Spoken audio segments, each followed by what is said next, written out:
think sometimes in the underground, the ideologies can be flawed at times. And I'm not necessarily saying that's a bad thing. We all change our opinion as time has changed. But I think nepotism has always been in society for the longest time, especially dealing with a capitalist country like fucking the United States of America. Saying a rapper that only blow up because of your cousin, or blow up because of this rapper, or blow up because this rapper is your brother, is kind of a surface level take. I mean, it's kind of, okay, the obvious thing in the room.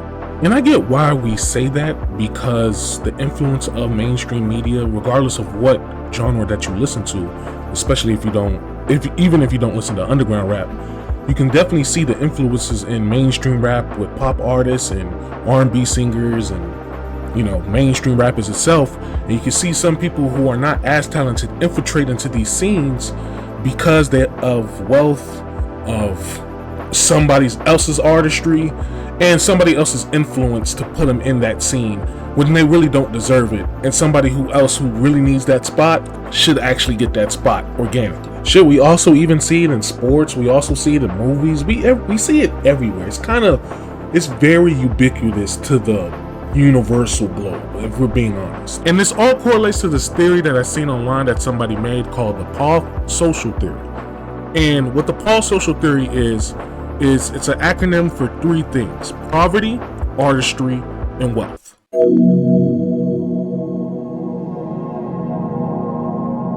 I think the person who did create it, is his name on TikTok is called It's Mob, and he kind of broke it down into a way that, everybody can really understand, and it's a really good theory. So how the Paul social theory goes: in order to understand artistry, or even try to get great at artistry, you need some level of connection to poverty. So, in short, poor people make art, so eventually they become wealthy.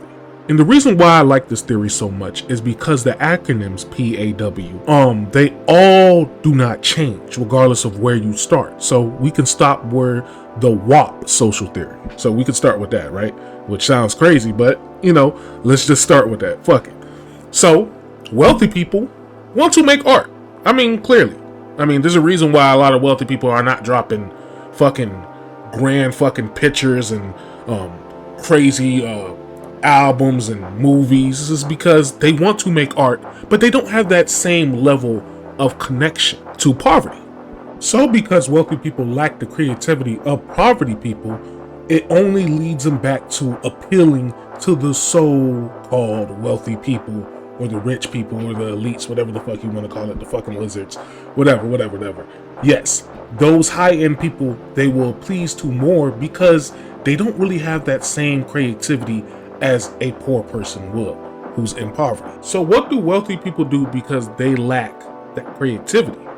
Well, they use their wealth to finance an artist, to help with their dream, or to correlate with their dream, and take that artist out of set poverty.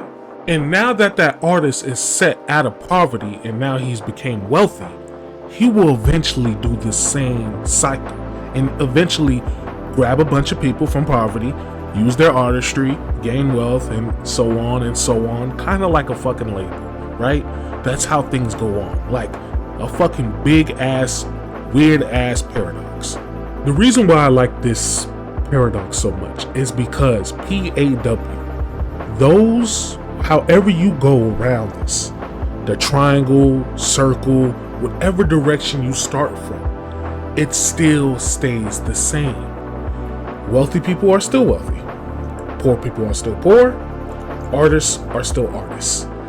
Can a wealthy person still become an artist? Of course, we all know this. But you still need a level connection to poverty, and everybody knows that.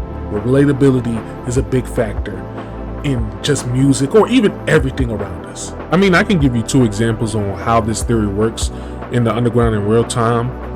As of the years going on in the underground, Slay World and Opium are part of this Paul theory as well. I think we know that already. They were in poverty, a bunch of broke niggas on FL, a bunch of stank niggas on FL. Every nigga stinks if they have FL on their fucking computer. So we know about that. They created some art, Plug and B and Opium, this new form of rage that is now current, like the concrete, thing in for rap right now. And as they created that art, they gained wealth. And I know a lot of people are going to say like Playboi Carti, but Playboi Carti has, came from the bottom, and he's created an art and a sound of his own, and he's became wealthy off of it. So that Paul theory has worked in the underground just pretty much everywhere you can see. You know what I'm saying? And I feel like the underground at some points, they kind of hate people who kind of skip this Paul theory in a sense. It's people like Apollo Red, Protect, even some hate, which really he doesn't really get as much hate as all, because he actually did the Paul theory the right way, and Too Hollis. So I think because some of these guys skip the poverty aspect of artistry to music, and we kind of see them just in the front lines already at the first start of their career, it kind of gives that it diminished that relatability factor into it. And the reason why I stopped really hating on nepotism as I gotten older, and let's just be frankly, you weren't supposed to be here. And especially in this economy and how everything is going down, you shouldn't want a baby coming out of poverty. I don't know why we kind of look at that, especially look at like what the 1% of people that make it out that certain area, make it out of certain hoods, and then we glaze it. Even me, I kind of do it because technically I'm kind of in that situation right now, and then we kind of glaze that to the point where that shouldn't be glazed at all. Like, that shouldn't be a thing. You didn't ask to be here, and if you're ingrained into wealth and you were born into wealth, then your parents did the right thing, or you were lucky. Let's just keep it real. Like, you probably were lucky, and you use that luck to your advantage. I don't know why people get on people like that, blaming people's cousins. It doesn't really make sense. Saying somebody or telling somebody, oh yeah, put on your bootstraps and you should get it out the mud like us. It's kind of like, bro, you're appreciating slavery. Yes, there's 1% does make it, but not everybody in the trenches is motivated to do something. I would even say they're probably demotivated. I've talked to a lot of people in the trenches. Yeah, there's certain people that are motivated, but when you're down to the fucking ground, I mean down to the fucking pits of hell, nigga, you don't want to do anything. You don't want to save money. You don't want to invest.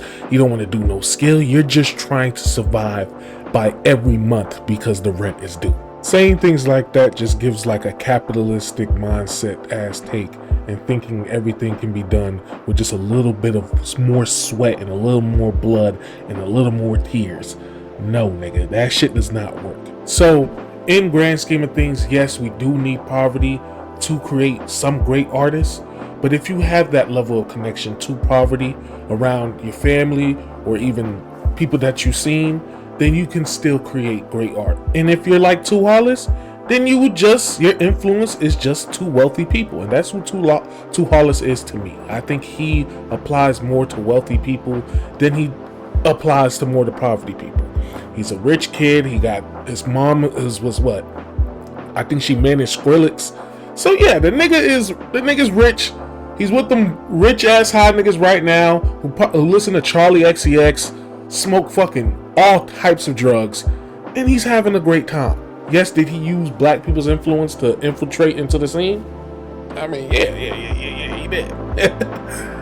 And as for the case for Apollo Red, I feel like Apollo Red is chasing something that isn't really there. I think he's chasing a moment that does not exist or that's already passed already. I feel like he's trying to be the next upcoming person from Opium when Opium is already set in stone, or Opium has already went through this Paul theory as well. And that's why they're losing their artistry right now. I think a lot of people can, have agreed that Ken Carson, Destroy Lonely, and even Playboi Carti, their sounds have become so mainstream and so ubiquitous to the hip-hop market that they kind of lost their, what's the word? I don't want to say aura, but they kind of lost their flavor in a bit, in a sense, right? That there were these new upcoming guys that were kind of just different from every mainstream artist that we kind of heard. But now as time has gone on and their art has created wealth, they kind of became bland and they kind of lost their sense or lost their flavor from being detached from poverty, that set poverty connection. And I feel like Apollo Red does that as well.